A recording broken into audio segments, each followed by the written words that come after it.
Alors, coucou tout le monde. Merci beaucoup d'être présent en salle ou en ligne à cette soirée bien particulière pour en apprendre plus, qui est une série d'événements, comme on va le voir plus tard, qui vise à en apprendre plus. Et pour commencer, j'aimerais, donc une fois que je vous ai remercier d'être présent. J'aimerais inviter notre vice-rectrice à la recherche, la création et l'innovation, Madame Eugénie Brouillet, à venir vous adresser quelques mots avant qu'on débute. Pas avant qu'on débute, mais pour débuter.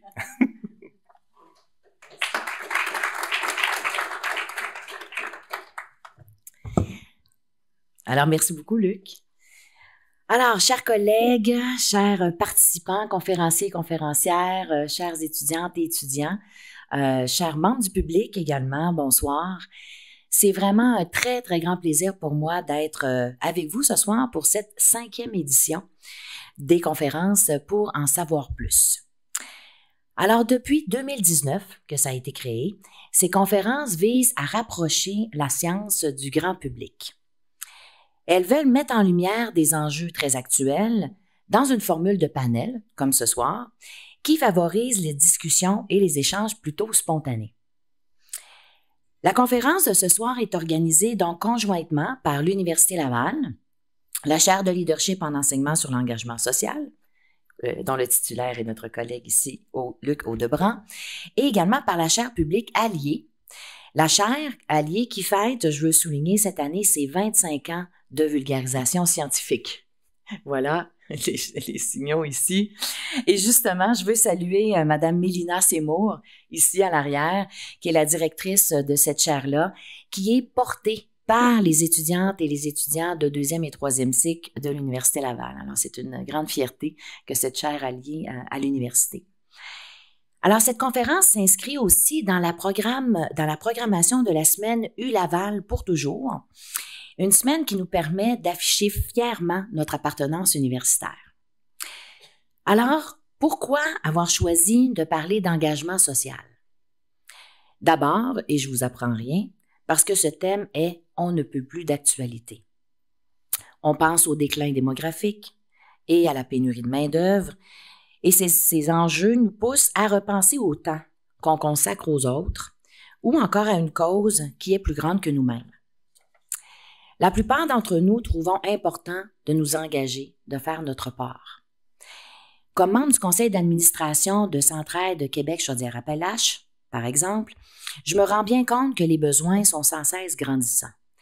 Et je me permets d'ailleurs de profiter de cette tribune pour souligner que la nouvelle campagne de financement bat son plein présentement. Je ferme la parenthèse. Et je me questionne, comme vous certainement, sur le rôle qu'on peut jouer pour le mieux-être collectif à travers les 1001 obligations de nos vies très chargées. Alors, ce thème de l'engagement social touche également les valeurs profondes de l'Université Laval, notamment la valeur de la solidarité. Depuis 2020, notre communauté bâtit une démarche d'engagement social dont le directeur scientifique est nul autre que le professeur Luc Audebran, que je salue encore à nouveau. Cette démarche est très importante pour notre université. Elle fait partie de nos grandes priorités. Son objectif de cette démarche est de reconnaître, de soutenir et de favoriser l'implication sociale sous toutes ses formes. Celle des étudiantes et des étudiants, mais aussi celle de l'ensemble des membres de notre communauté. Nous avons la chance aujourd'hui de recevoir comme panélistes 3 professeurs et un étudiant au doctorat de l'Université Laval. Je vous remercie vraiment tous les 4 d'avoir accepté de participer à cette conférence qui mettra, vous allez le voir, en lumière des points de vue fort diversifiés. Et c'est précisément cet heureux mélange des savoirs qui, je suis certaine, va rendre la conférence d'aujourd'hui aussi intéressante. Alors, à vous tous et toutes, je vous souhaite une excellente conférence. Merci beaucoup.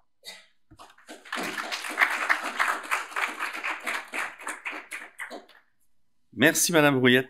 C'est très gentil d'avoir débuté comme cela.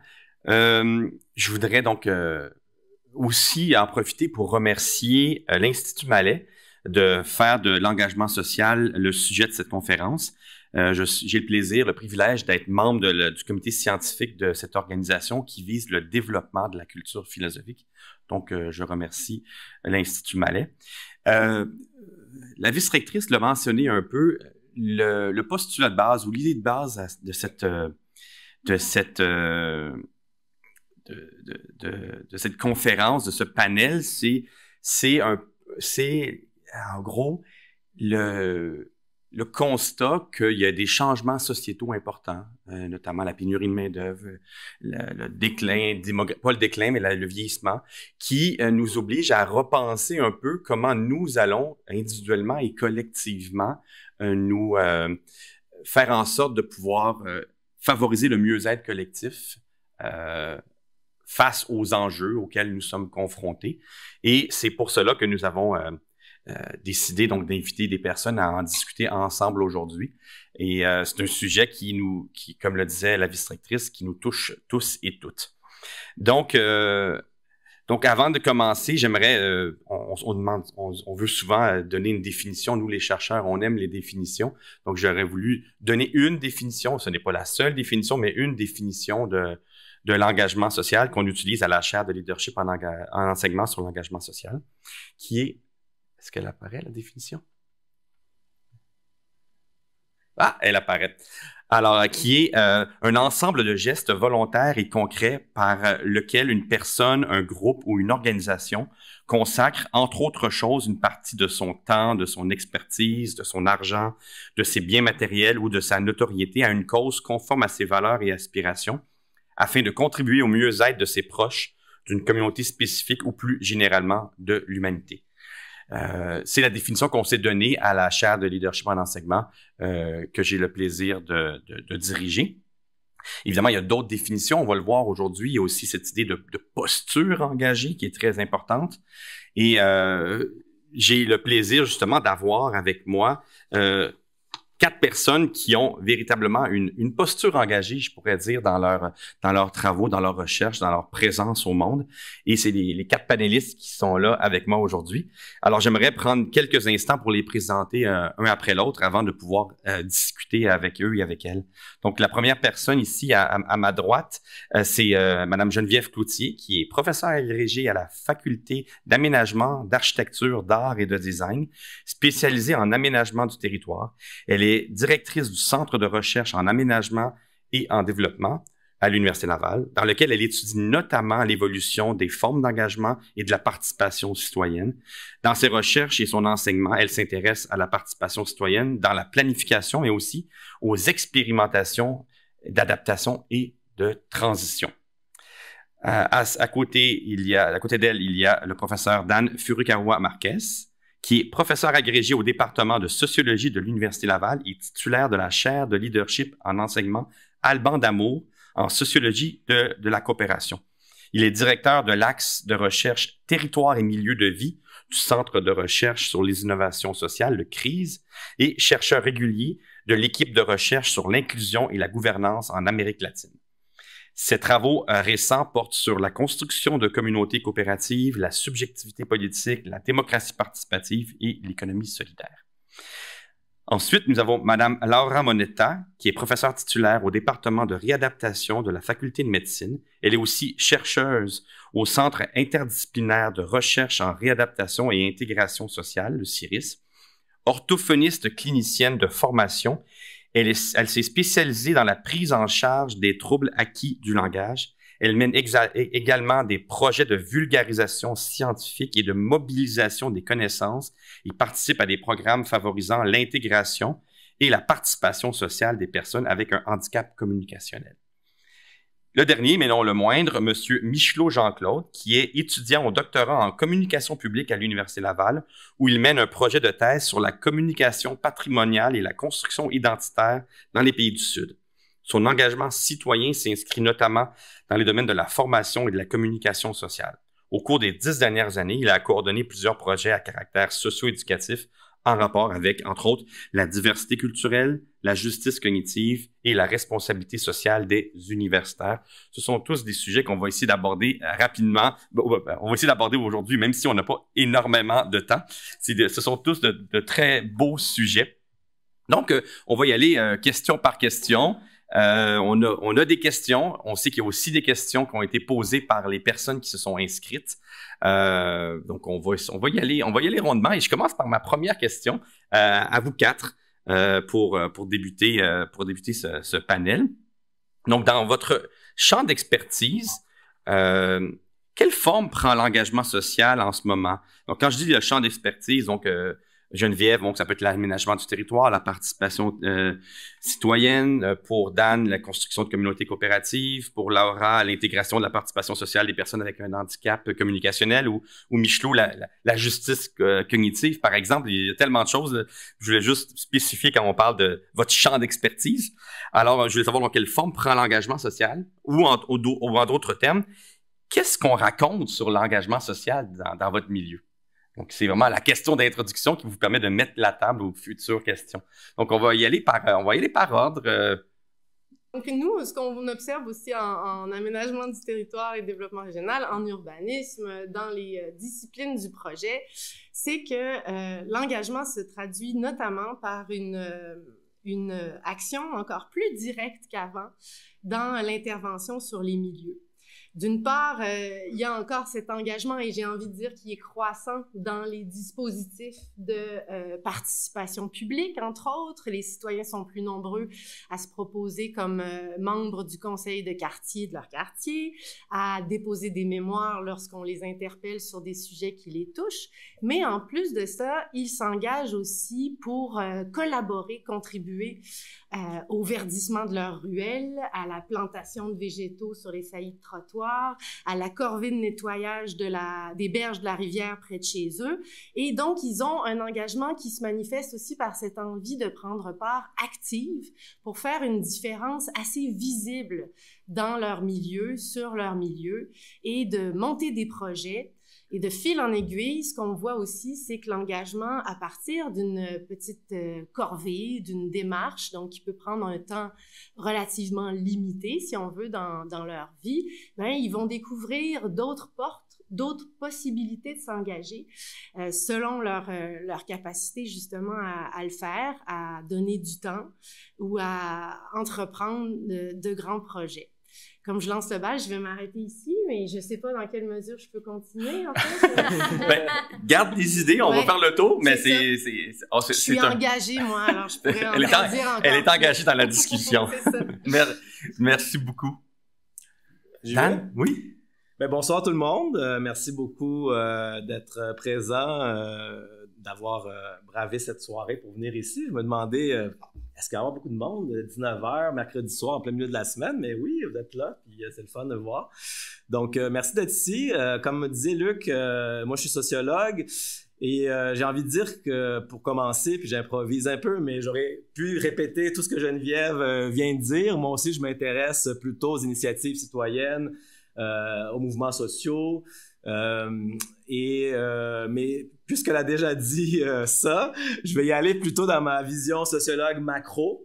Donc, tout ce qu'elle vient de dire, plus le mouvement, disons, général qu'on observe dans la planète. Alors, pensez par exemple aux occupations de place, aux mouvements d'occupation qui ont eu lieu en 2011, Occupy Wall Street, qui s'est répandu à Québec. On a occupé le carré d'Youville ici pendant plusieurs semaines. Des mouvements aussi dans d'autres continents. Le printemps arabe qui a inspiré finalement les mouvements d'occupation. On voyait aussi des occupations à la Place de la République à Paris. Donc, le mouvement qui est devenu Nuit debout. On voyait aussi l'occupation de la place Taksim à Istanbul, qui se disait être une commune. Et donc, ce sont des mouvements qui sont des mouvements de réappropriation d'espace public, d'essayer de montrer en l'espace d'un temps donné à quoi pourrait ressembler une société qui se voudrait plus juste et égalitaire. C'est un peu qu'on appelle une préfiguration politique d'une société à venir. Et donc, on essaye, en s'exposant dans la place publique, en se rendant visible aux citoyens et citoyennes qui ne sont peut-être pas rendus à réfléchir sur ces questions-là en se rendant visibles sur une grande place publique.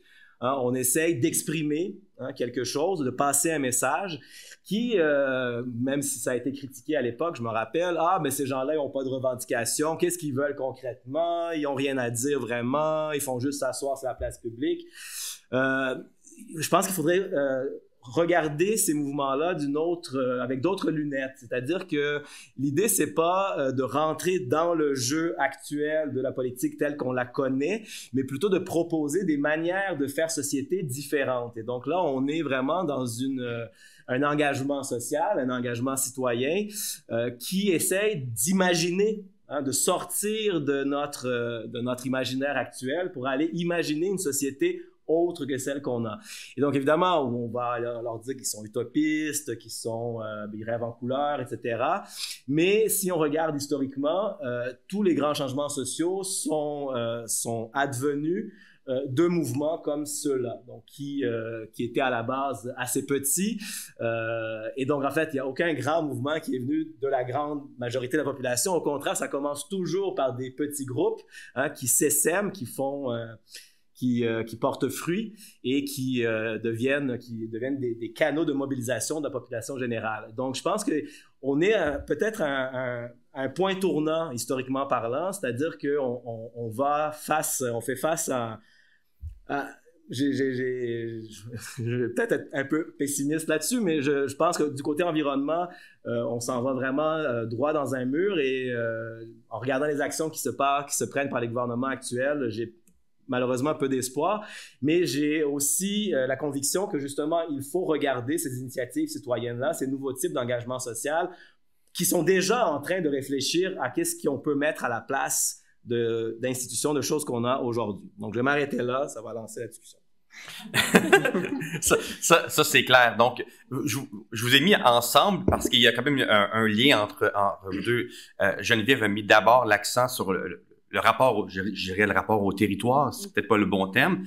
Et Dan, qui a dû en rajouter parce que Geneviève avait dit plusieurs choses, a fait le rapport aussi aux politiques.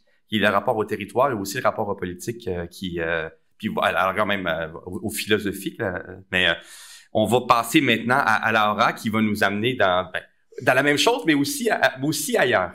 Oui, bonjour tout le monde. Donc, encore moi, je vais vous dire merci d'être là ce soir. Et donc, Luc l'a mentionné, moi, je suis orthophoniste de formation et mathématique de recherche et porte sur le vieillissement normal et pathologique. Du côté pathologique, c'est les personnes qui ont une difficulté de communication acquises, donc des maladies neurodégénératives, des problèmes vasculaires au cerveau ou des traumatismes crâniens, etc., et qui ont des difficultés à communiquer. Donc, à la base, mes projets portent sur ça. Puis, au fur et à mesure que j'ai développé ma recherche scientifique, je me suis rendu compte à un moment donné qu'il y avait un vide du côté de l'intégration sociale de ces personnes-là. Puis j'ai commencé peu à peu à m'engager socialement comme chercheur en premier, comme enseignant par la suite et finalement comme citoyenne. Puis je suis vraiment vendue complètement au domaine de l'engagement social aujourd'hui. Et je me sens un peu comme d'une autre planète parce que je ne vais pas parler de l'engagement citoyen des masses et des choses comme ça, mais mon point de vue vient de quelque chose d'un peu plus concret, spécifique, mais j'adhère complètement à tout ce que vous avez annoncé et à ce que vous avez mentionné, surtout quand Geneviève a dit qu'on sent que les gens sont de plus en plus motivés ou impliqués socialement. C'est quelque chose que j'observe aussi dans mon champ d'expertise. J'observe que les gens ils ont le goût, ils ont une volonté d'agir. Si je vois, par exemple, les différents instituts et regroupements pour la participation sociale des aînés, par exemple, ou les regroupements pour les villes inclusives, ils grandissent de plus en plus. Il y a de plus en plus de chercheurs, de plus en plus de citoyens qui décident de s'impliquer, qui décident de bouger, des organismes communautaires qui s'approchent à l'université à travers des différents outils que l'université a mis en place, mais aussi d'eux-mêmes, de leur propre gré. Mais je me suis fait moi-même contacter directement par des organismes qui veulent que des chercheurs les accompagnent dans des projets d'engagement communautaire. Donc, c'est vraiment fascinant qu'est-ce qu'on vit aujourd'hui. Et je trouve que ce qu'on peut apporter, puis comment on peut vivre dans mon champ d'expertise, l'engagement, ça peut permettre aussi d'ouvrir la porte à des connexions et des liens entre différents types d'engagement. Je vais vous raconter un exemple.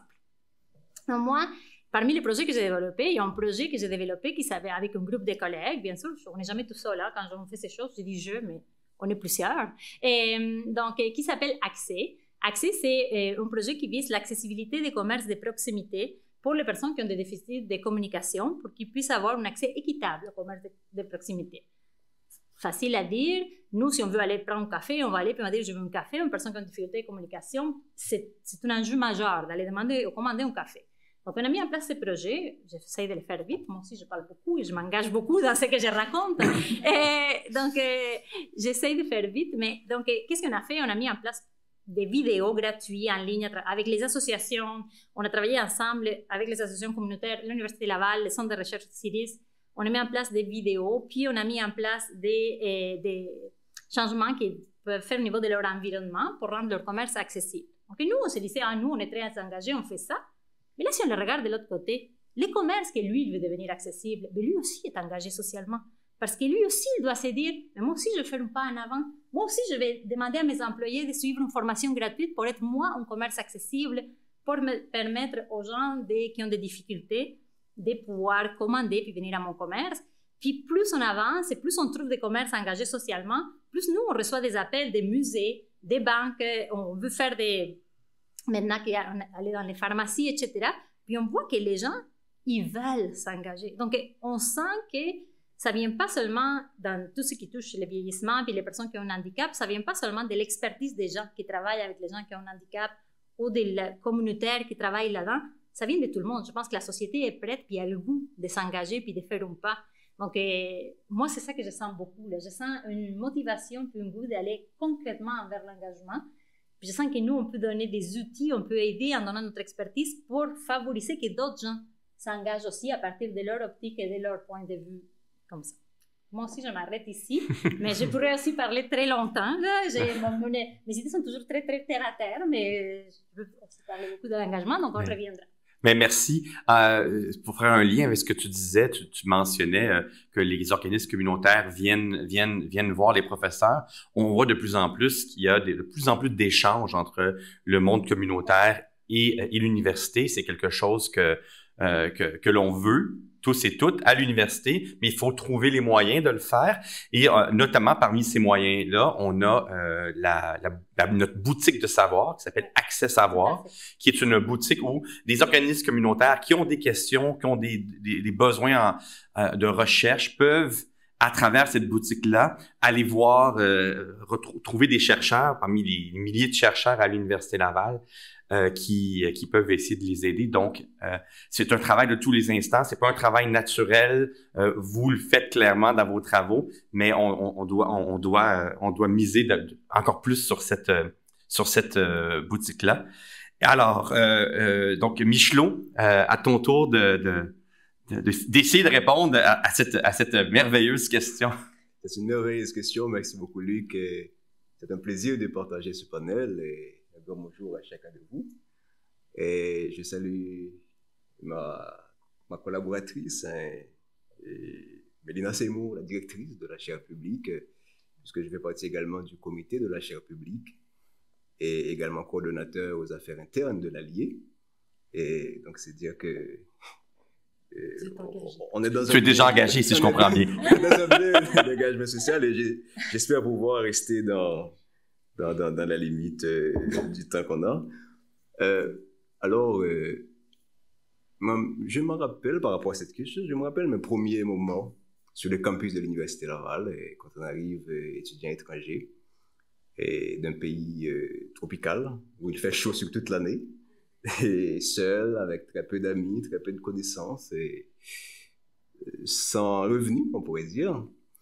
Donc, bon, vous pouvez déjà imaginer tous les faits de l'isolement, avec tout ce que ça implique comme précarité, toutes sortes de difficultés qu'on peut rencontrer. Et ben, je dis ça, c'est parce que, en fait, puisque nous, au sein de l'Allier, c'est l'une des questions qui nous intéresse, c'est essayer de comment favoriser le bien-être des étudiants, ouais, comment valoriser l'étudiant, lui faire sentir, attention, qu'il n'est pas seul. Ouais. Et ce genre de situation, c'est des genres de situations qui peut entraîner une perte de confiance en soi-même, qui peut donner l'impression qu'on est impuissant, qu'on est même inutile. Vous voyez? Et donc, c'est ça, l'effet de l'isolement. Et dans ce genre de situation, on ne peut pas s'en sortir seul. On ne peut pas se sortir seul et de manière isolée. On a besoin des autres, on a besoin d'être intégré, d'être en contact avec les gens, de découvrir son milieu, d'avoir des réponses à ces questions. Et pour moi, l'engagement social, c'est un point de départ. Bon, là, je parle de ma petite expérience. Hein. Bon, il est vrai que bon, j'ai pas beaucoup d'expérience, mais bien qu'avec l'engagement social, j'ai pu visiter le monde sans prendre l'avion. Je me souviens de mes expériences de travail à partir d'Haïti, de Port-au-Prince, avec la professeure Florence Piron, dans les différents événements. Luc a parlé tout à l'heure de la justice cognitive, les colloques qu'on a organisés, des ouvrages collectifs qu'on a organisés. Il y a la boutique de sciences qui a été implantée à l'Université Laval. Nous avons aussi créé une boutique de sciences suivant le modèle de l'Université Laval en Haïti.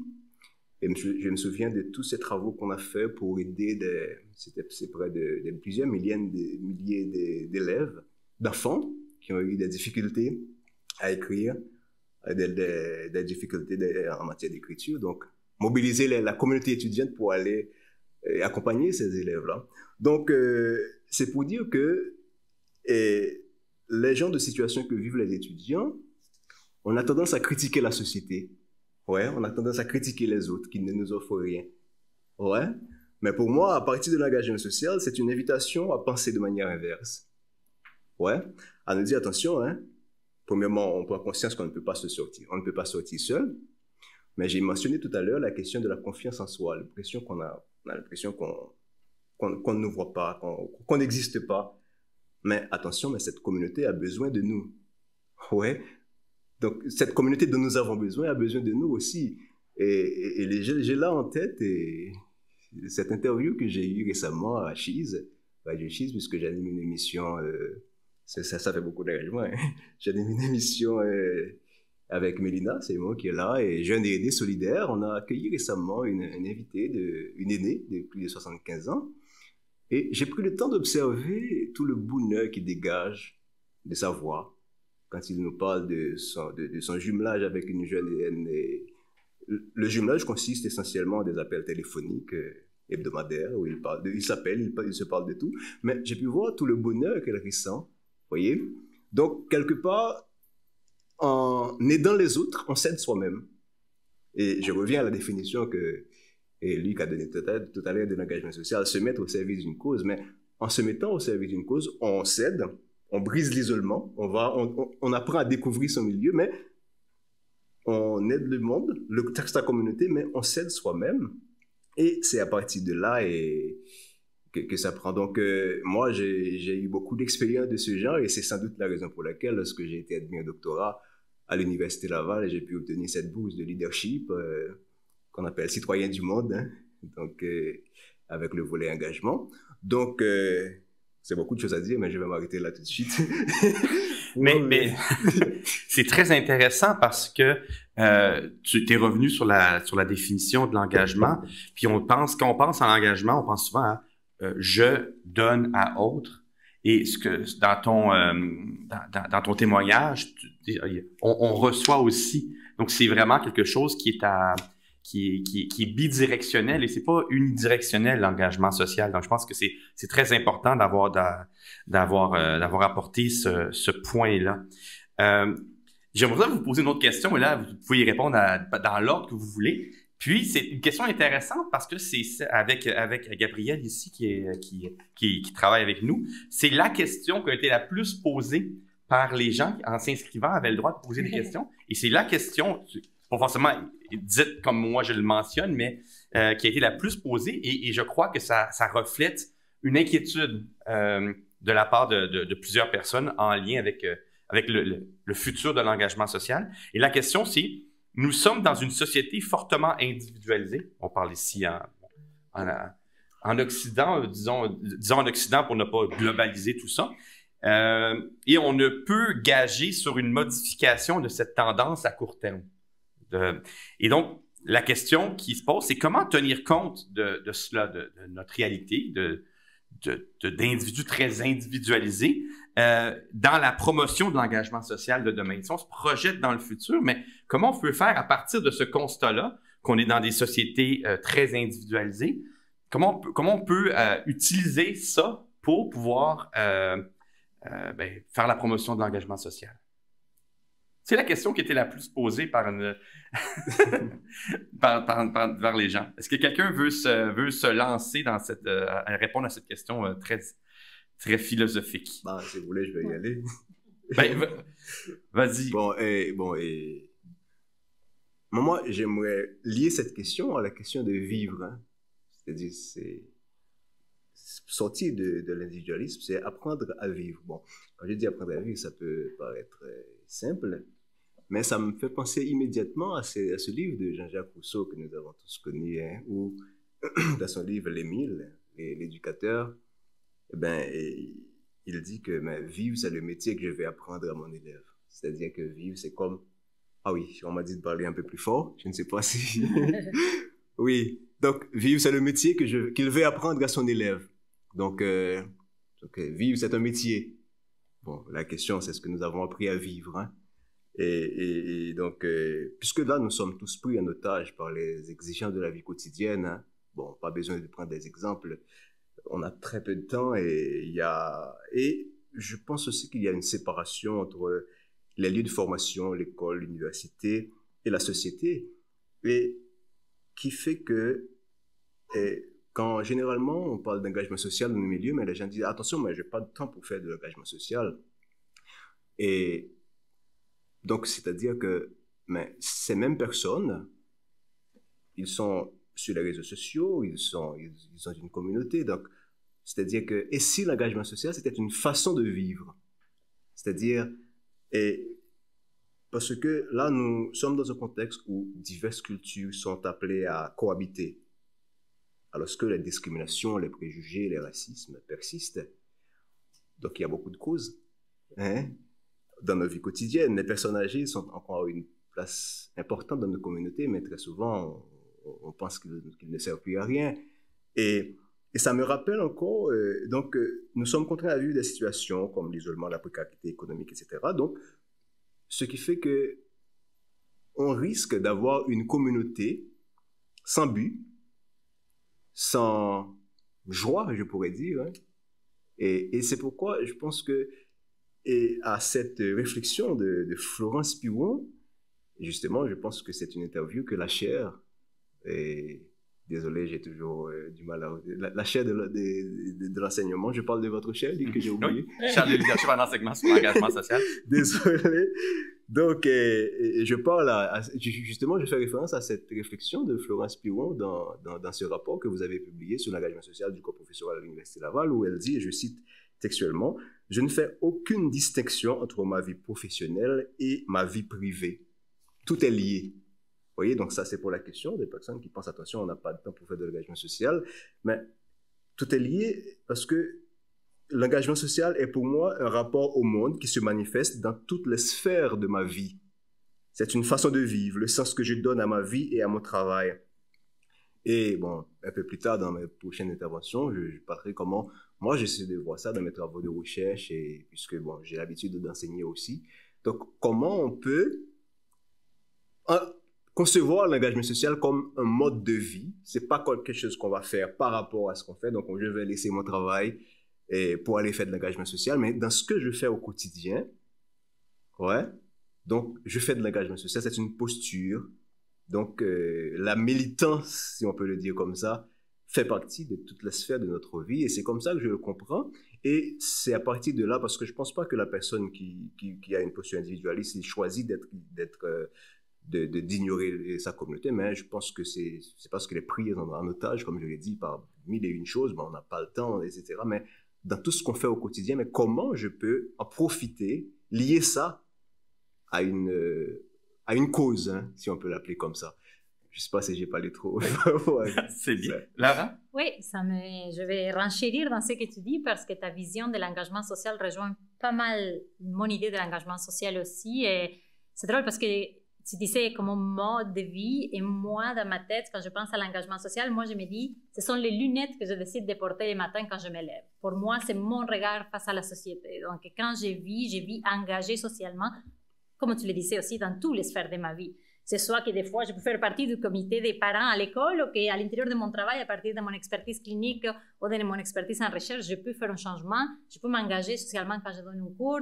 Je peux m'engager comme voisine. Je peux m'engager comme mère de famille. Je peux simplement, c'est les lunettes que je décide de porter. Donc, je pense que beaucoup de personnes, je suis tout à fait d'accord avec toi, beaucoup de personnes relient l'engagement social à, mon Dieu, quand je vais être à la retraite, je vais m'engager socialement, mais maintenant, j'ai ma vie, j'ai ma journée de 9 à 5 et je n'ai pas le temps de m'engager socialement, mais c'est parfait, si à la retraite, les gens s'engagent socialement d'une autre façon, mais on peut être engagé dans notre quotidien socialement, simplement si on choisit les lunettes de l'engagement dans la façon dont on regarde le monde qui nous entoure. Puis aussi, une chose que ça m'a pris du temps de les comprendre, mais je pense que chacun d'entre vous ici présente, là, ou les gens qui sont en ligne chez soi, à la maison, si on prend 2 secondes pour dire, bon, mais qu'est-ce que je fais moi de mes journées? Et on va tous se rendre compte qu'on est engagé socialement. Je veux dire, on vit dans une société, on a un engagement, on est impliqués les uns avec les autres, on s'intéresse à notre voisin, ou pas, mais bon, en tout cas, peut-être on s'intéresse aux membres de notre famille, mais on a un engagement, on a une vision d'une société, et puis moi, je suis une éternelle optimiste, ok? Donc, moi, quand on dit la société qui devient très individualiste, tout ça, je me dis, mais peut-être on peut regarder ça d'une autre façon. C'est pas que j'aime pas ta question, là, mais je me dis, on peut regarder ça un peu d'une autre façon. Un peu se dire, OK, cet individualisme, puis un peu comme tu disais tantôt, vient un peu de l'isolement. Les gens se retrouvent isolés. Chacune est isolée, mais à la fois, on est dans les moments du monde les plus en communication possible. On est tous au courant, par Facebook, ou Twitter, ou je sais pas quoi, de qu'est-ce qui fait tout le monde. Et on est en éternelle communication dans chacune de notre bulle individuelle. Mais pourquoi pas regarder ça avec des lunettes de l'engagement social, les regarder autrement, puis de se dire, au fond, on est tous communiqués. Si je fais de l'engagement social, je vais teinter les gens autour de moi, je vais être ensemble avec les autres, chacune dans notre bulle, mais quand même ensemble. Donc, il y a une possibilité, je trouve, d'avoir un regard différent sur cette société.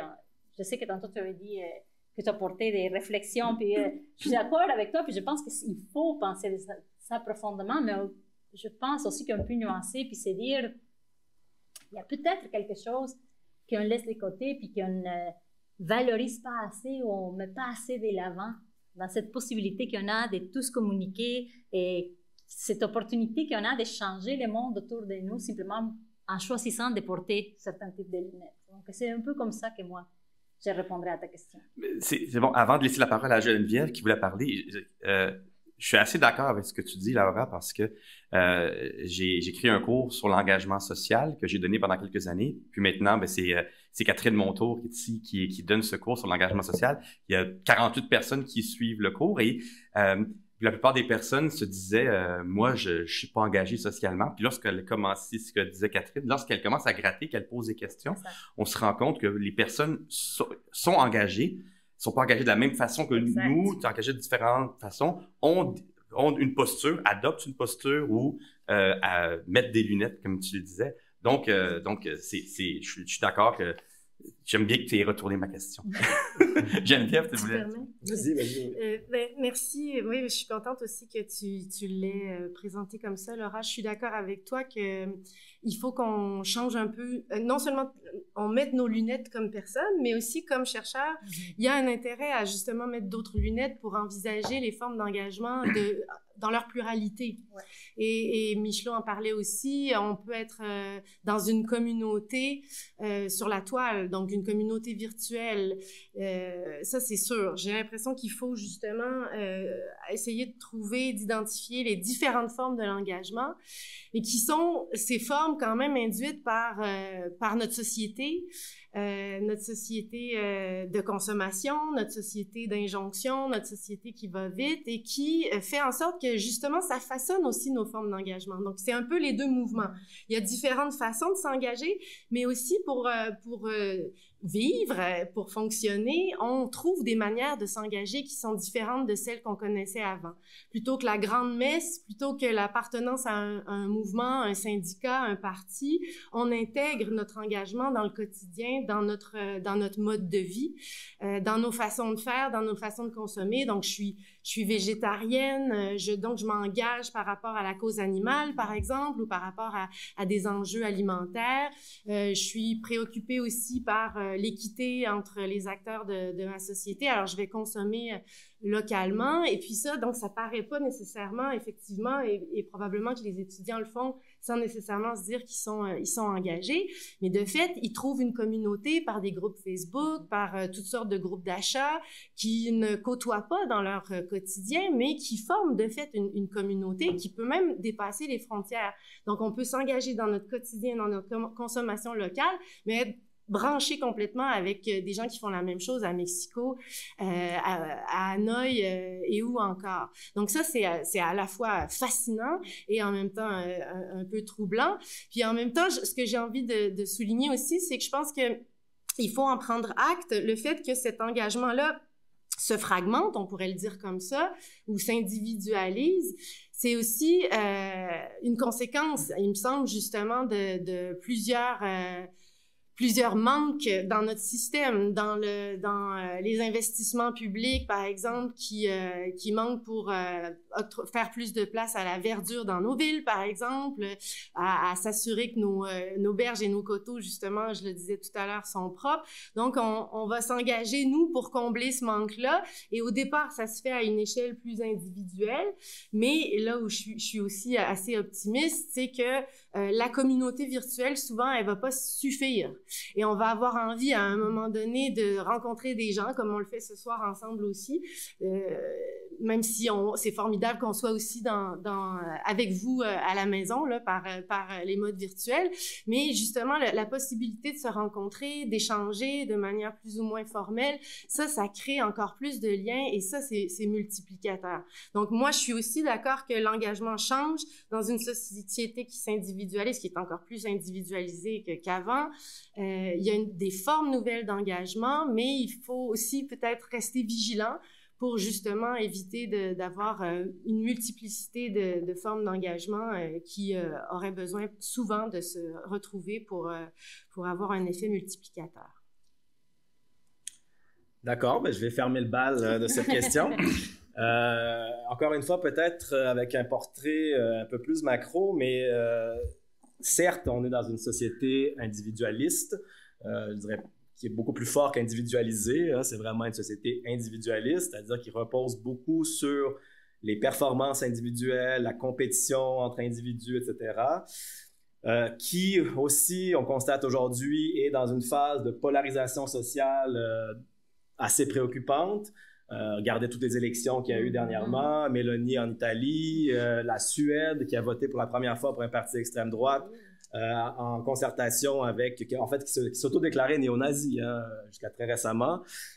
Bolsonaro qui a scoré beaucoup plus fort récemment au Brésil, Marine Le Pen qui devient normalisée en France, etc. Et Viktor Orban qui tient au pouvoir encore, et je pourrais multiplier les exemples. Et donc, d'une part, on a un phénomène de polarisation extrême de la société aujourd'hui, avec des points de litige qui sont pratiquement incommensurables, on dirait. Hein, les gens tiennent. Il y a des dialogues qui ne sont presque plus possibles aujourd'hui, et non pas parce qu'ils sont théoriquement impossibles, mais parce que les gens sont tellement crampés sur leur position qu'ils sont vraiment à distance les uns des autres. Donc, je pense qu'il faut reconnaître, d'un côté, qu'on vit dans une société qui fait ce constat-là, et c'est le constat qu'on voit le plus souvent dans les médias. Mais par ailleurs, comme je dis toujours aux étudiants, si on pouvait avoir des médias qui feraient des nouvelles positives et qui nous montreraient aussi des bons coups de la société, ben on aurait un portrait plus objectif et nuancé du monde dans lequel on vit. Et comme chercheur qui s'intéresse aux mouvements sociaux, aux initiatives collectives citoyennes, c'est mon travail que de regarder vraiment, véritablement, qu'est-ce qui se passe dans le monde. Et on constate qu'en même temps, parallèlement à tout ça, ben, il y a une multiplication d'initiatives citoyennes, de mouvements sociaux, de tentatives de réappropriation d'espaces publics, comme je parlais des occupations tout à l'heure. Et en fait, on se rend compte qu'on est peut-être, justement, encore une fois, comme je disais, dans un point tournant. C'est-à-dire que les gens, j'avais des statistiques ici, on regarde, par exemple, du côté du travail, les gens, de plus en plus, si vous lisez David Graeber, l'anthropologue décédé l'année passée, qui a écrit un bouquin qui s'appelle « Bullshit Jobs ». Les bullshit jobs, ça veut dire c'est des jobs à con, ça a été traduit en français, mais c'est une enquête qu'il a fait, qu'il a menée auprès de milliers de travailleurs pour demander qu'est-ce qu'ils pensaient de leur propre emploi. Et le constat était assez criant. Donc 30% des Français disaient que leur emploi était complètement inutile. qui pourrait être aboli du jour au lendemain, ça ne changerait absolument rien dans la société. Chez les Britanniques, on est 35-40%. Et donc, il y a eu une multiplication, une surenchère d'emplois bureaucratiques dans les finances, marketing, etc., qui, les gens même qui les occupent, considèrent, donc le terme bullshit jobs vient de quelqu'un qui a été interviewé, c'est pas lui qui attribue le qualificatif. Et donc, ces gens-là se posent des questions sur mais qu'est-ce que je fais pour contribuer véritablement avec mon emploi? Et là, on touche à quelque chose de peut-être plus structurel dans la société, c'est-à-dire est-ce qu'on pourrait, dans mon emploi même, être engagé socialement? Comment on fait pour construire des emplois qui participent au changement, à la transition écologique, qui participent à la justice sociale? Comment on fait pour repenser des emplois d'une façon à ce qu'ils vont contribuer à des transformations nécessaires aujourd'hui en société? Donc là, peut-être qu'il y a un déclic qui se produit aujourd'hui, une prise de conscience peut-être importante aujourd'hui qui ferait que les gens iraient davantage vers ces choses-là. Et quand on regarde des initiatives collectives citoyennes qui sont parfois des à-côtés de l'emploi, bien ça aussi, il y en a de plus en plus. Ou même un exemple concret, le collectif Solon à Montréal, qui est un OBNL qui fait aujourd'hui du partage de transport collectif, partage de voitures, partage de transport avec des vélos, fait aussi de la géothermie dans les ruelles publiques de Montréal, en toutes sortes de projets comme ça. Ce collectif-là est parti de voisins qui se sont rencontrés pour créer une ruelle verte à Montréal et qui finalement se sont découverts plein d'affinités sociales, etc., et qui ont décidé de simplement lâcher leur emploi pour partir un collectif, partir une OBNL qui allait devenir leur occupation à temps plein. Ce collectif-là a essaimé. Aujourd'hui, je ne sais pas combien il y a d'employés, mais c'est rendu assez gros pour quelque chose qui a commencé comme ça, qui, dans à peu près tous les quartiers centraux de Montréal, avec des services un peu partout, organise des événements à toutes les semaines, etc. Et c'est des gens qui se sont vraiment convertis de leur ancien emploi à quelque chose de complètement nouveau qui n'existait pas. Hein. C'est un collectif que je ne sais même pas comment le classer selon. Fait partie de l'économie sociale et solidaire, dans le communautaire un peu aussi, mais pas tout à fait. Donc, dans la transition écologique, mais aussi dans la question sociale. Il fait un peu de tout, mais ça fonctionne. C'est une forme nouvelle d'emploi, en fait, qu'ils ont vraiment créé un peu ex nihilo, sans savoir vraiment dans quoi ils s'embarquaient. Ça s'est construit dans l'expérimentation même de la chose. Petit à petit, des gens qui se sont greffés à ça, ils ont réussi à créer de nouveaux projets, avoir l'appui de la Ville de Montréal. Aujourd'hui, il y a une grande initiative qui va être révélée bientôt, mais sur une concertation de tous les organismes de Montréal qui essayent de trouver un plan de transition écologique. La Ville de Montréal commence à embarquer là-dedans. Je ne peux pas vous en dire plus, mais vous allez entendre parler de ça bientôt. Donc, je pense que, comme Laura disait, les gens cherchent ça, ont soif un peu de ça, se rendent compte qu'il faut faire quelque chose. Et je pense que ça, c'est très positif et qui vient en parallèle avec la situation initiale de société individualiste, polarisée, etc. Si je fais du pouce je vais continuer avec toi, Dan, avec la prochaine question. Dans le titre de la conférence, il y a « Quel avenir pour le mieux-être collectif ?» Tu parles de donner l'exemple de Solon, mais quel que soit ce que vous vivez, vos propres expériences, mais comment on crée ce collectif-là? Comment on le coordonne? Comment on l'organise pour qu'on passe des gestes individuels à la rigueur ou à quelque chose qui prend de l'ampleur? Peut-être que tu veux commencer. Donc, comment on part ça? Ouais, parce que... C'est absolument ça. Oui, c'est ça. C'est quoi le mode d'emploi? En fait, il y a un mode d'emploi. Hein. Je vous recommande, je viens de passer un bouquin. L'Université Saint-Paul à Ottawa a publié un bouquin. Donc, l'École d'innovation sociale, l'Université Saint-Paul à Ottawa a publié un bouquin qui s'appelle Changement social, mode d'emploi. Et là-dedans, justement, il y a toutes sortes d'initiatives citoyennes au Québec qui exemplifient qu'est-ce qu'on peut faire concrètement, comment on peut le faire, qu'est-ce que ça prend, etc. Geneviève a publié un excellent bouquin aussi sur un jardin partagé à Montréal qui était seulement un jardin communautaire, mais qui a créé des liens sociaux, qui après ça a fait rencontrer des gens dans le voisinage, qui a recréé une communauté autour du jardin et qui peut-être après ça va pouvoir aller plus loin que le jardin. C'est un peu comme ce qu'elle disait au début.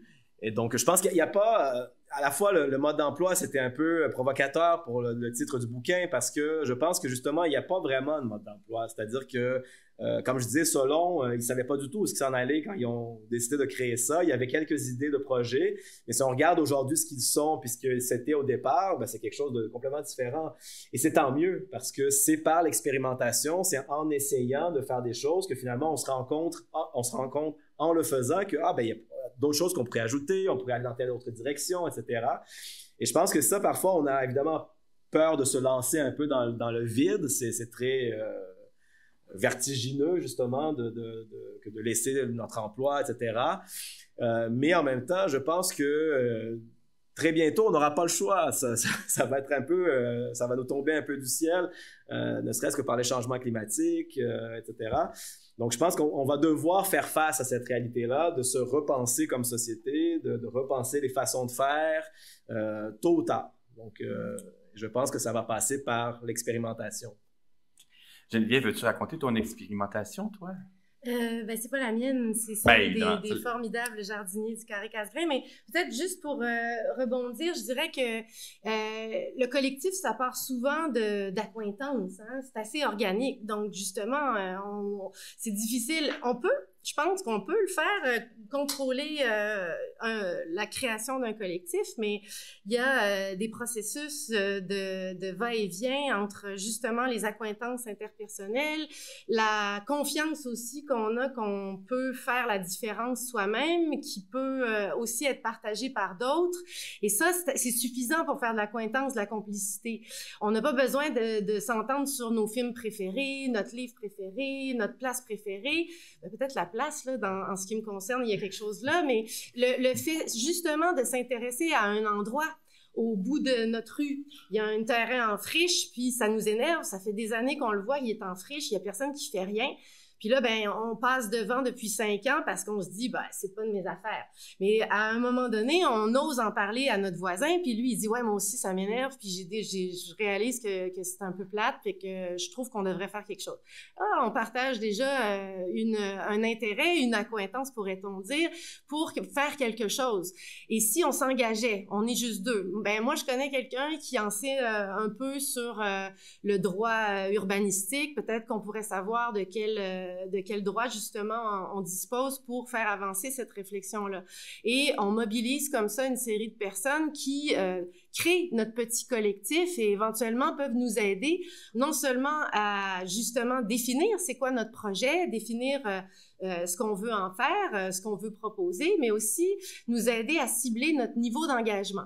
Puis ça aussi, je pense que c'est important dans le collectif. Il y a différents niveaux d'engagement. Des fois, on est plus disponible justement pour mener la bataille de front, alors que d'autres fois, on sent qu'on a encore besoin d'apprendre puis on n'est pas encore prêt à aller jusque-là, sauf qu'on peut donner du temps, on peut faire le compte-rendu de la réunion, on peut peut-être aller parler à d'autres personnes ensuite, puis faire grossir notre collectif, le structurer, puis l'aider à se formaliser, si on veut, pour porter son message. Puis dans ce sens-là, et je termine avec ça, je pense que pour qu'il y ait un collectif, il y a aussi besoin souvent de facilitateurs, de personnes qui vont nous accompagner, de proches ou de loin, avec différentes façons, différentes ressources. Ça peut être des fois un financement pour justement acheter des palettes pour faire du mobilier dans toujours mon exemple de ruelle, mais ça peut aussi justement être quelqu'un qui nous explique comment ça fonctionne, les règles d'urbanisme, parce qu'on ne connaît pas trop ça, puis cette personne-là, elle est en mesure de nous en apprendre un peu plus là-dessus, et c'est le coup de pouce qui fait en sorte que justement,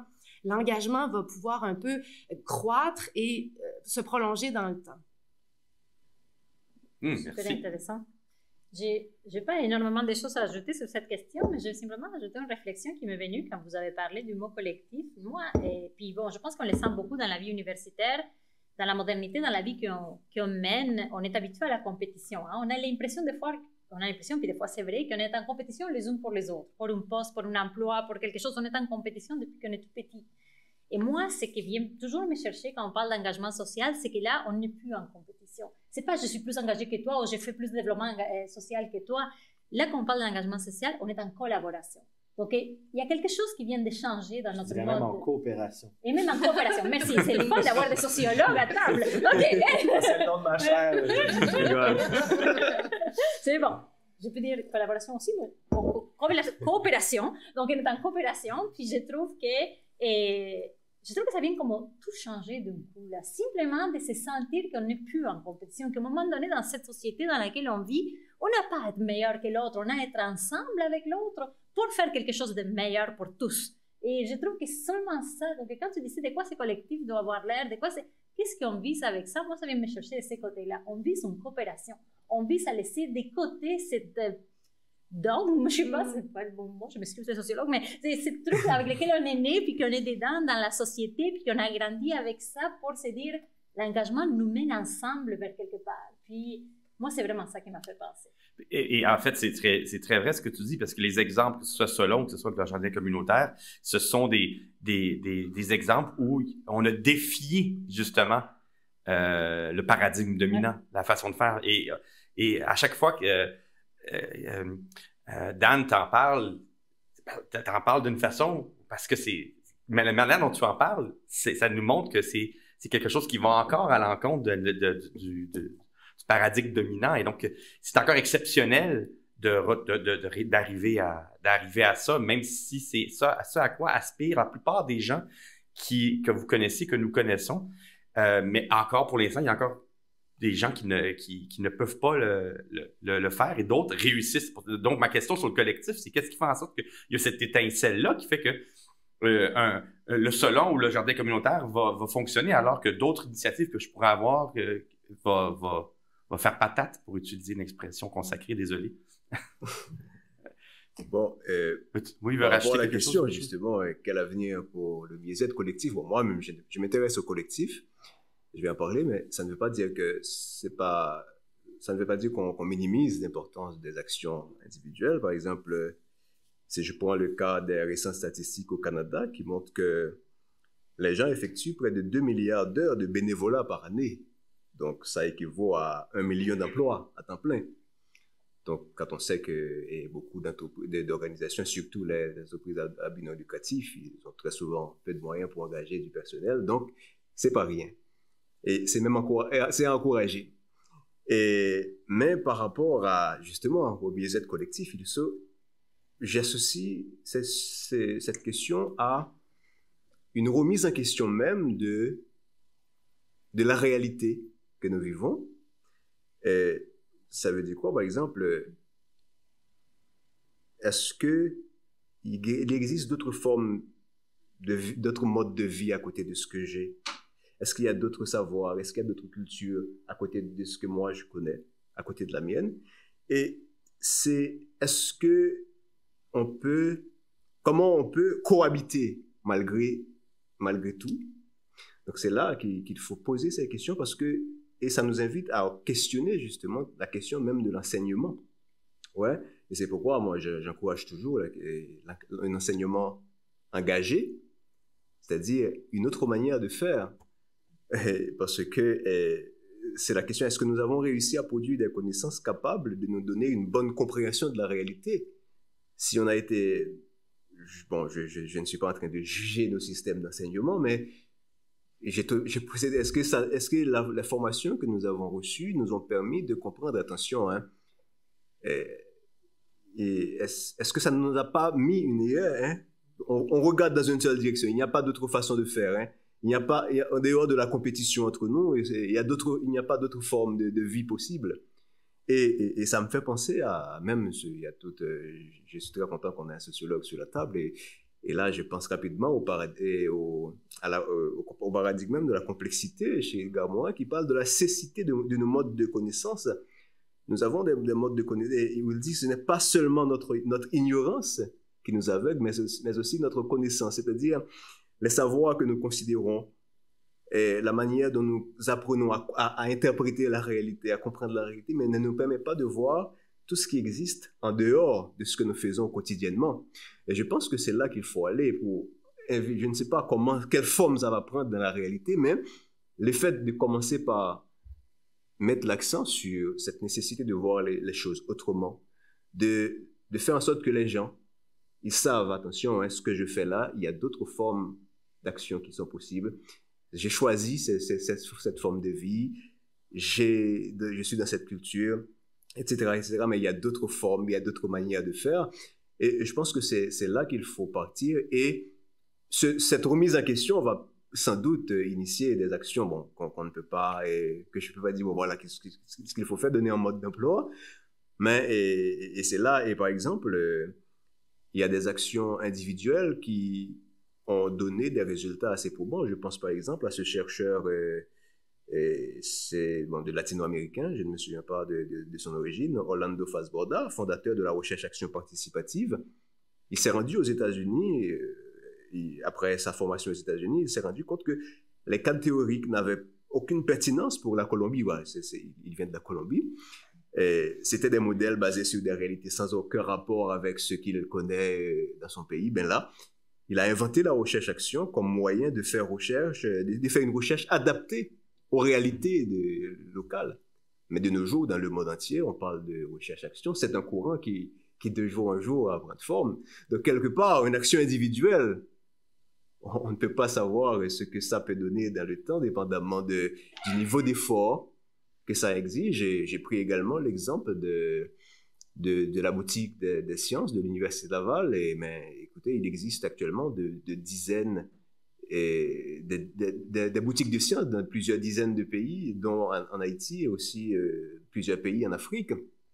Donc, des actions bien pensées, avec une vision claire, ça peut faire boule de neige, on ne peut pas savoir, mais je pense que le point de départ, c'est d'insister sur, de faciliter ces réflexions, hein. Ouais, d'inviter les gens à se questionner sur leur manière de vivre. Est-ce que nous, parce que l'on veuille ou non, on est appelé à cohabiter, hein.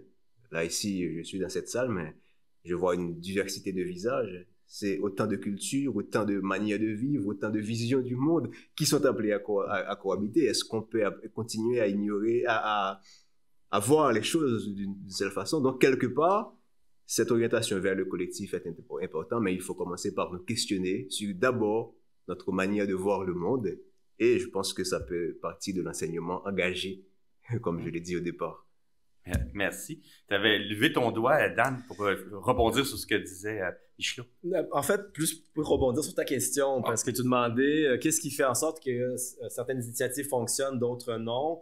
Je voulais donner quelques exemples, en fait, et puis peut-être faire un commentaire sur la question que, certes, il y a, disons, la chimie du groupe qui va prendre ou pas, la façon quelles expertises chacun va pouvoir apporter en termes de gouvernance, en termes d'administration, en termes de droit juridique, urbanistique, etc. Et je pense qu'il y a quelque chose qui doit prendre dans le groupe pour que ça fonctionne. Ça, c'est évident au niveau micro. Mais je pense qu'il faut dépasser le niveau micro pour aller regarder aussi quel type d'institutions sont en place qui vont permettre à ce type d'initiative d'essaimer ou pas. Est-ce que ça va être favorisé par des politiques publiques, par du financement, par des projets que la municipalité va avoir pour justement multiplier ce type d'initiative? Moi, j'ai un de mes projets de recherche, c'est sur la ville de Barcelone, en Espagne, où ils ont créé un concept qui s'appelle les partenariats publics communs. Et donc, c'est un pied de nez, évidemment, à public-privé, hein, plutôt que d'engager les entreprises privées, on va engager les citoyens. Et ça vient de l'approche qu'on appelle les communs. Donc, le parti au pouvoir à Barcelone en ce moment, depuis 2011, s'appelle Barcelone en commun, Barcelone en comú. Ada Colau est la mairesse. Ada Colau est une travailleuse communautaire, devenue politicienne suite à la crise économique majeure qu'il y a eu en Espagne en 2009-2008. Ils ont fondé un parti politique, ils se sont fait élire. Et ils avaient une plateforme politique qui défendait l'approche des communs. Et donc, les communs, je vous invite, je peux pas l'élaborer ici, ça prendrait trop de temps, mais en gros, des communs, c'est une initiative citoyenne avec une propriété commune, une ressource partagée et un mode de gouvernance collectif, où on va établir des règles de gouvernance collectivement. Et on peut appliquer cette philosophie-là, cette façon de faire, à toutes sortes d'initiatives citoyennes, que ce soit des initiatives de transition écologique, sociale, etc. Qu'est-ce qu'ils ont fait à Barcelone? Ils avaient cette approche en tête. Ils ont dit comment faire pour redonner du pouvoir aux citoyens pour qu'ils gouvernent le plus possible eux-mêmes leur ville. Et donc, on va décentraliser le plus possible les services qu'offre la municipalité pour créer des emplois qui vont être donnés aux citoyens. Mais ça va être eux qui vont créer ça conjointement avec nous. Et là, l'équivalent du chantier de l'économie sociale au Québec et du Conseil québécois de la coopération et de la mutualité, là-bas, ça s'appelle le Réseau catalan d'économie solidaire. C'est un réseau qui est très critique de la façon que l'économie est organisée aujourd'hui et qui donc sont arrivés comme un des joueurs importants. Toutes sortes de mouvements sociaux étaient impliqués dans la démarche et donc ils ont vraiment fait une sorte de, on pourrait dire, une assemblée constituante, c'est pas le terme, mais ils ont rassemblé tous les acteurs sociaux importants, les citoyens, pour voir comment on pouvait faire travailler ensemble la ville et les citoyens. Et donc, ils ont créé le concept de gestion civique. Il a fallu qu'ils changent toutes les règles municipales, des lois municipales pour qu'ils puissent implanter ce concept-là. C'était vraiment, ça allait vraiment toucher les fondations même de la ville de Barcelone. Ils ont sorti les chartes de la ville de Barcelone qui dataient de plusieurs siècles pour les revoir, etc., pour redonner vraiment du pouvoir aux citoyens. Et c'est la recherche que je mène en ce moment en comparant des villes qui ont fait des choses semblables. Ça fonctionne assez bien à Barcelone. Ils ont des espaces qu'on appelle, si vous connaissez le bâtiment 7 à Montréal, c'est une usine réappropriée par des citoyens où il y a maintenant une coop microbrasserie, un atelier de vélo, des ateliers d'art, des salles de conférences, du coworking. Une garderie. Comment? Il y a une garderie aussi. Une garderie, maintenant il va y avoir des logements sociaux, une serre urbaine intérieure. Des bâtiments 7 à Barcelone, il y en a 182. Bâtisses comme ça. Donc, la ville, elle a elle-même cartographié tous les espaces vacants de la ville et elle a encouragé les citoyens à les occuper, à se les approprier et à partir des projets citoyens à l'intérieur financés par la ville. Et c'est la ville qui regardait avec des critères précis. Est-ce que c'est démocratique, votre truc? Est-ce que ça a un impact social? Est-ce que ça a un impact environnemental? S'il n'y avait pas ça, ils retiraient le financement. Donc, c'est le monde à l'envers. Hein. D'habitude, c'est les citoyens qui vont exiger que la ville ait des politiques comme ça. Là, c'est la ville qui a incité les citoyens, mais en fait, ça a été construit avec les citoyens. C'est pour ça aussi que c'est devenu ce que c'est devenu. La ville de Bologne a des politiques similaires, la ville de Grenoble en France aussi. Donc, je fais une recherche en ce moment, une comparaison de ces villes-là avec Montréal, que j'ai vendu un peu la mèche tantôt, mais on est en train d'essayer de faire quelque chose comme ça à Montréal. Et donc, il y a des choses qui doivent être faites au niveau institutionnel pour que ces initiatives citoyennes-là puissent prendre forme et s'enraciner, en fait, dans les communautés. Donc, voilà. En fait, Dan, tu as répondu à la dernière question. Tu as donné une partie de la réponse à la dernière question qui était que doit-on faire dès maintenant pour faire advenir le monde dans lequel l'engagement social, le mieux-être collectif, occupe une place plus centrale. Tu as mis l'accent sur les lois, les règles, ces éléments, donc c'est très clair. Est-ce que nos autres panélistes ont une réflexion par rapport à leur champ d'expertise sur qu'est-ce qu'on pourrait faire dès maintenant? J'imagine que les gens dans la salle et à la maison se demandent aussi, on commence par quoi? Il n'y a pas un mode d'emploi, mais il y a quand même quelque chose qu'on peut faire. Mais moi, je crois que, je ne sais pas qu'est-ce qu'on peut faire comme individu, mais qu'est-ce qu'on peut faire comme société. Puis j'adhère complètement à ce que Dan vient de dire. Puis je trouve ça fascinant. Je veux savoir plus sur ce projet. Mais je me dis, pour moi, une des premières choses, c'est favoriser la pérennité de tous ces projets, de favoriser la pérennité de toutes ces initiatives. Donc, dire qu'est-ce qu'on peut faire, soit au niveau du financement. Puis il y a un autre aspect qui, moi, vient beaucoup me chercher, peut-être en tant que professeur ou chercheur aussi, c'est la valorisation. Toutes ces implications-là, quand on vient du point de vue des professeurs, je vous parle en tant que professeur, c'est mon travail, mais des professeurs ou des chercheurs, plus on amène des projets dans tout ce qui est l'engagement social, sont dévalorisés. En tout cas, dans les domaines de la médecine, de la santé, sont moins valorisés que d'autres types de projets. On a moins de financement que d'autres types de projets. Donc, je trouve qu'il y a, oui, tout le monde dit, ah, c'est joli, mais aussi, qu'est-ce que tu fais en plus? Il y a comme... C'est acceptable comme à côté ou c'est acceptable comme quelque chose. Donc, moi, je pense, oui, à la pérennité, je suis complètement d'accord. Je pense que pour moi, ce que je vois, c'est à la pérennité, essayer de faire de quoi, comme société, comme organisation, comme citoyenne, pour que les initiatives soient pérennes. Et essayer de faire de quoi pour améliorer le financement, parce que la plupart des initiatives comme ça sont sous-financées. Et donc, voir qu'est-ce qui se passe avec... il y a comme un problème chronique de financement pour toutes les initiatives sociales. Et puis, pour moi, l'autre côté, puis pour moi, très important, c'est la valorisation. Mais je pense que des activités comme celle d'aujourd'hui aident à la valorisation. C'est la sensibilisation aide à la valorisation. Plus les gens sont au courant, plus les gens entendent parler, plus les gens savent de ces initiatives, de ce que les gens font au côté citoyen, niveau recherche, niveau professeur, etc., plus ils vont être capables de valoriser, puis avec la valorisation, ça vient des possibilités de mettre en place des nouveaux projets, puis de continuer. Donc, ça passe un peu peut-être par la communication publique, par communiquer plus tous ces projets-là, puis qu'on leur donne une place socialement pour que les gens disent « Ah, mon Dieu, mais c'est vrai, c'est ça qu'on peut faire aussi. » Si on n'entend pas parler des projets comme ça, peut-être nous, on n'avait pas eu l'inspiration tout seul, mais on entend parler de quelqu'un, puis dit « Ah, mais nous, on pourrait faire ça, nous aussi, dans mon quartier, aussi, ma rue, elle n'est pas belle. » Et donc, il faut qu'on communique, il faut qu'on valorise, donc pour moi, c'est un peu par là que ça passe. Je ne pense pas que ça manque d'engagement, d'initiative, de motivation du côté des gens. Je pense que des fois, ça manque de savoir que c'est possible, que c'est accessible et que c'est pas si loin. Puis c'est pas eux là-bas en haut là, qui sont donc bien bons, qui parlent avec des mots difficiles, qui sont capables de le faire. Là. C'est nous tous ensemble qui sommes capables de le faire. Donc, c'est un peu comme ça que moi, je les vois. Merci beaucoup. C'est d'ailleurs l'objectif de la démarche en engagement social à l'Université Laval, c'est d'essayer d'éliminer tous ces freins, notamment pour nous, les professeurs. Parmi les freins, c'est la valorisation de la recherche engagée qui n'est pas autant. C'est la valorisation de l'engagement, de l'enseignement engagé. Donc, quand on élimine les freins au niveau des professeurs, ça nous permet de davantage mettre l'accent sur ça.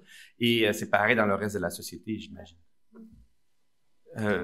Est-ce que tu voulais dire quelque chose, Michel? Bah oui, et bon, ça me donne encore l'occasion de revenir sur une idée que j'ai déjà évoquée, c'est la question de l'esprit critique même par rapport à nous, nous questionner.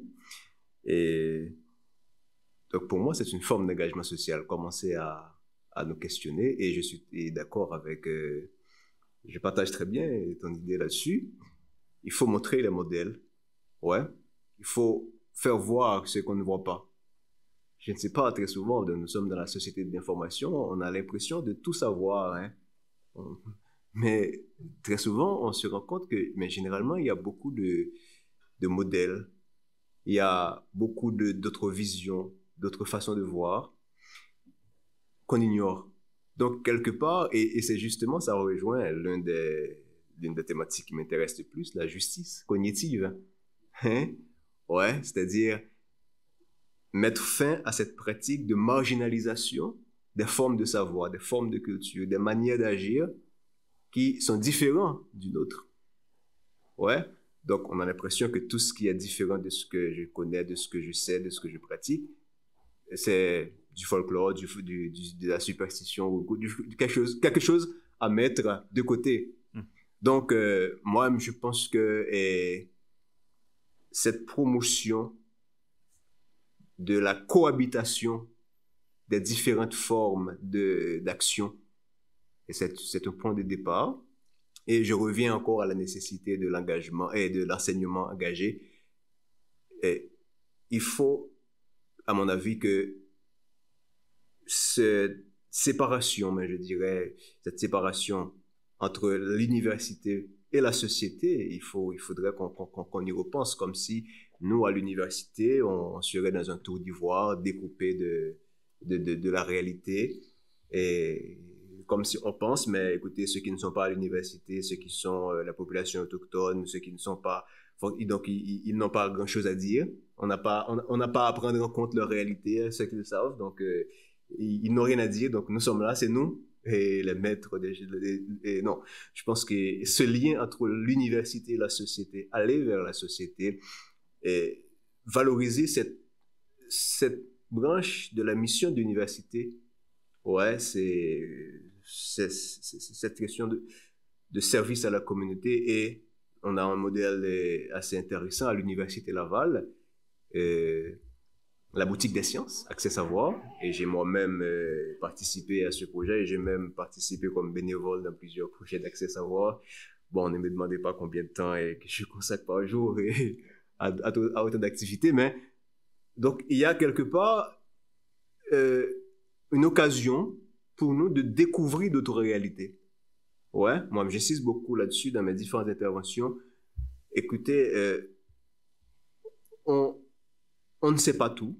À côté de ce qu'on fait, il existe d'autres formes de culture, d'autres modes de vie aussi pertinents que nous devons valoriser. Et je pense que ça part de là. Et maintenant, au niveau individuel, pour aboutir au collectif, c'est important de revenir là-dessus.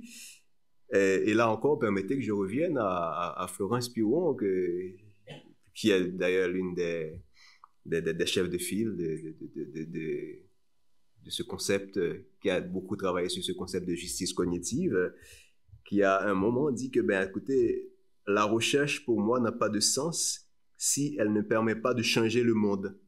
Ouais. Bon, il parle de son activité, mais si dans nos activités quotidiennes, on se posait cette question, quel est l'impact que l'action que je fais aujourd'hui, le travail que je fais aujourd'hui, cette publication que je fais aujourd'hui sur les réseaux sociaux, cette manière de consommer, qu'est-ce que ça va avoir comme impact sur la société? J'ai parlé tout à l'heure que ça concerne les différentes sphères de notre vie. Ouais. Et dans la manière, par exemple, pour nous, à l'université, par exemple, dans notre manière d'écrire, par exemple, permettez que je cite encore cette phrase de Piron qui dit « Ce n'est pas du militantisme que je fais à côté de ma vie de chercheuse, c'est du militantisme dans ma recherche et surtout dans ma façon d'écrire. Donc, ma façon de faire est mise au service d'une cause. » Parce que si je reviens encore à la définition de l'engagement social, hein, c'est le fait de consacrer une partie de son temps, de ses biens à une cause, la prise en conscience qu'on fait partie d'une communauté dont on a besoin et qui a besoin de nous. Donc, ce que je fais aujourd'hui, on commence par se questionner là et c'est l'éducation de masse. Écoutez, bon, je ne sais pas, bon, je n'ai pas le mode d'emploi, mais comment inculquer cette nouvelle façon de voir? Ouais, pour mettre fin à la cécité de la connaissance, une connaissance qui aveugle, qui nous empêche de voir l'autre façon de faire. C'est ce que je pourrais dire par rapport à cette question assez vaste. Hein. Mais de se mettre dans ce que j'interprète ça, de se mettre aussi dans une posture d'humilité face à ce qui est beaucoup de choses qui est plus grand que nous. Il est déjà de 20h23, puis on doit clore la conférence. Mais par contre, j'aimerais ça, est-ce qu'il y a quelqu'un dans la salle ou dans la foule qui aurait une question qui aimerait poser à l'un d'entre nous, ou à plusieurs, idéalement, pour clore cette conférence? Bonjour.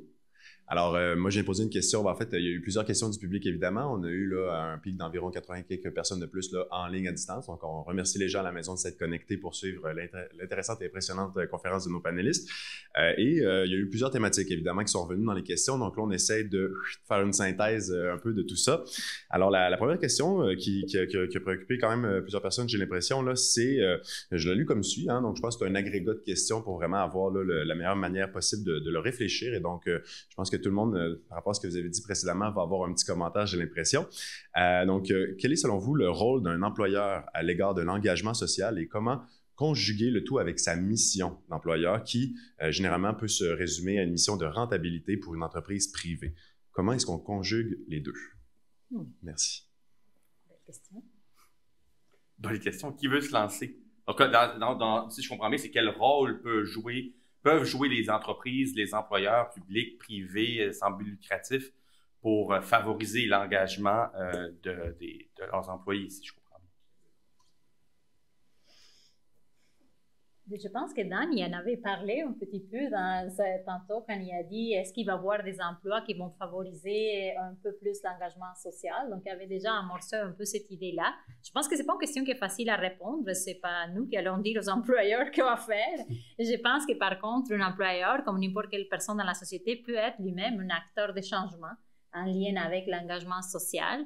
Et je pense surtout que c'est possible de ne pas voir ça trop gros. Donc, un employeur ne doit pas se dire, mon Dieu, il faut que je libère du temps à mes employés pour qu'ils aillent faire du bénévolat. Donc, c'est surtout ça qu'il faut déconstruire probablement. Il faut déconstruire cette idée. Il faut que je laisse du temps en tant qu'employeur modèle dans l'engagement social, que je laisse du temps à mes employés pour aller faire du bénévolat ou pour aller s'engager. Non, c'est pas ça. Il faut que dans la politique, de la façon de mettre en place l'emploi dans l'entreprise, ou peu importe où l'employeur est, il se soit reconnu et l'implication et l'engagement à l'intérieur même de l'emploi. C'est quelque chose que je pense que tout le monde y a dit ici présent, de construire cette idée que l'engagement, c'est quelque chose qu'on peut faire à l'extérieur, c'est quelque chose qu'on peut faire à l'intérieur même de la place dans laquelle on est. Donc, probablement, il existe des politiques ou des façons qui peuvent être mises en place dans les différents emplois qui peuvent favoriser cette idée de l'engagement dans notre vie quotidienne, à l'intérieur même de l'endroit, quitte à avoir un engagement écologique, comme Geneviève parlait, ou un endroit qui dirait, écoutez, on a les résidus et les composts, puis je ne sais pas quoi, ou on a, je ne sais pas, des thématiques, des discussions, peu importe, des ouvertures différentes. Moi, je ne suis pas sociologue, mais je suis vraiment de l'orthophonie, donc c'est vraiment pas mon domaine. Je ne sais même pas comment ça fonctionne à ce niveau-là, les marchés d'emploi, mais je suis sûre qu'il y a toujours quelque chose à faire. Puis je suis sûre surtout que les solutions sont toujours plus petites de ce que l'on pense. Oui. Donc, il faut garder ça en tête. Il faut se dire, c'est possible, avec des petits gestes, des petites choses, de changer un peu la vision de l'engagement social. Et si l'employeur valorise l'engagement social, seulement le fait de le valoriser vient changer aussi. Mais bon. Mais tu l'as dit toi-même tout à l'heure en parlant de l'accessibilité dans les commerces. Ouais. Il y a des employeurs commerçants donc qui peuvent s'engager eux-mêmes. Donc, ils ont un rôle probablement pour montrer justement ce que tu viens de dire, Laura, à savoir que c'est pas si exigeant de faire certains ajustements. Après, j'ai l'impression, moi aussi, un peu pour rebondir sur ce qui a été dit tout à l'heure, il y a différentes façons de faire, différentes formes de savoir, différentes manières d'avancer un projet. Et aussi pour réagir à ce qui a été dit tout à l'heure sur certains modèles que je suis d'accord aussi, comme le disait Laura, il y a une importance de valoriser. J'ai l'impression que certains employeurs peuvent devenir des modèles eux-mêmes et qu'à partir du moment où ils voient que c'est pas si exigeant justement de faire des accommodements pour que leurs employés vivent à fond leur engagement, ils se rendent compte que non seulement c'est valorisant pour l'employé qui devient un employé plus, qui est encore plus investi et reconnaissant envers son employeur qui lui permettent de faire cet engagement-là, mais en plus, l'entreprise, l'organisation peut aussi, elle, tirer des apprentissages, comprendre un peu plus les multiples bénéfices de l'engagement social et devenir elle-même une plateforme potentielle d'engagement.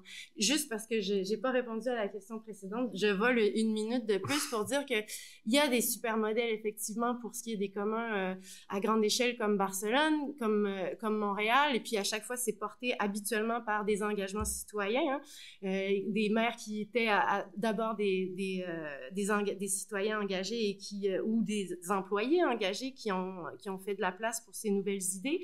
Puis les communs dont Dan a parlé, ben, ça existe depuis très longtemps, puis il y en a toutes sortes de formes, y compris dans les plus petits milieux qui sont moins visibles. À Saguenay, à Joliette, quoi encore, à Belleuil, il y a par exemple des cajots, des frigos où on peut entreposer de la nourriture de manière collective. Mais ça, c'est aussi d'autres façons de faire qui, pour rejoindre ce que Michelot disait sur les différents savoirs, les différentes façons justement de s'engager, qui peuvent aussi faire des petits, et je pense qu'il faut pas négliger de voir les villes, les organisations publiques en général comme des employeurs qui doivent être des modèles et montrer justement qu'on peut faire plus de place à l'engagement. Et l'Université Laval en est une organisation qui peut aussi faire cette démonstration. Je m'arrête ici. Ben, je suis tout à fait d'accord avec ce qui vient d'être dit. Et puis, j'ajouterai, pour répondre à la question plus précise de l'entreprise privée, ben, je pense que l'entreprise privée, elle est prise dans une contradiction qui lui est propre. Hein, c'est-à-dire qu'elle est obligée d'aller toujours vers plus de rentabilité et en même temps, elle est prise avec peut-être une certaine conscience aujourd'hui, pas de la part de toutes les entreprises privées, mais du moins de certaines, de dire, ben, il y a quelque chose qu'on devrait faire. J'ai envie de prendre l'exemple récent de Patagonia, en fait, comme un bon exemple d'entreprise privée. Donc, voyons, Yvon Chouinard, l'ancien propriétaire de Patagonia, a littéralement donné la compagnie à un trust et à un collectif. Et donc, il a donné 2% des actions à un trust. Luc, tu me corrigeras si je me trompe pas. 98% des actions non votantes au collectif. Et donc, non votantes au collectif, ça veut dire que faites ce que vous voulez en termes de transformation pour la planète avec 98% des actions. Et 2%, c'est dans un trust que lui et sa famille ont encore le contrôle dessus pour s'assurer, en fait, que ça ne va pas déraper. Et donc, le collectif, c'est un collectif environnemental qui, essentiellement, veut transformer les choses avec l'argent que Patagonia engendre. Patagonia donne 1% de ses profits depuis sa fondation dans les années 70 a toujours donné 1% de son profit, donc c'est pas un nouvel engagement qu'ils ont eu. Yvon Chouinard, c'est un grimpeur, hein, c'est un alpiniste qui a commencé à faire des outils dans sa cave pour ses amis, et puis la compagnie est devenue ce qu'elle est devenue, puis c'est Patagonia aujourd'hui, mais qui a jamais lâché le morceau, c'est-à-dire qu'il y a toujours eu cette préoccupation environnementale. Tous ces produits sont faits de manière équitable, biologique, etc., respect des lois de travail. Donc, c'est ça l'engagement d'une entreprise privée, c'est respect de l'environnement, les lois du travail principalement, respecter les travailleurs. Ça, c'est l'engagement social principal d'une entreprise privée. C'est tout ce qu'elle peut faire, en fait, en étant ce qu'elle est. Si on veut aller plus loin, après, coopératives de travail, coopératives de solidarité, OBNL, les communs, etc., les partenariats publics communs maintenant. Donc, il y a d'autres formes aussi d'employeurs qui peuvent faire des différences importantes. Mais pour la question d'entreprise privée, ben, c'est ça. Il y a quand même des choses qu'on peut faire. Bon, il y a de quoi, finalement. Merci.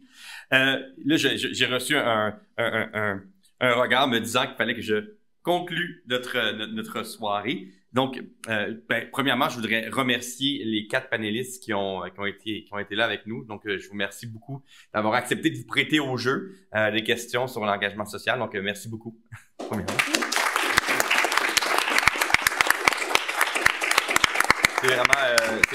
C'était fort apprécié. J'aimerais aussi remercier certaines personnes qui ont participé à créer tout ça. Donc, de la direction des communications et des services web, il y a Frédéric Otis, Rose Audet, Myriam de la Sablonnière. Du vice-rectorat aux affaires internationales, il y a Geneviève Bédard et Gabriel Huot. Il y a évidemment l'allié, il y a Mélina qui est derrière, qui nous surveille. Et à la technique, ben, il y a Hélène Bérard qui est là, et évidemment Claude Bollet aussi qui est ici. Et j'ai sûrement oublié des gens, mais ceux que j'ai oubliés et celles que j'ai oubliées, je suis vraiment désolé. Je vous remercie tous. Ouais. Et remercie beaucoup. Merci beaucoup à nos panélistes qui ont vraiment qui vont nous aider à réfléchir toute la soirée et j'espère plus longtemps et à être des personnes être plus engagées si possible. Merci beaucoup. Merci.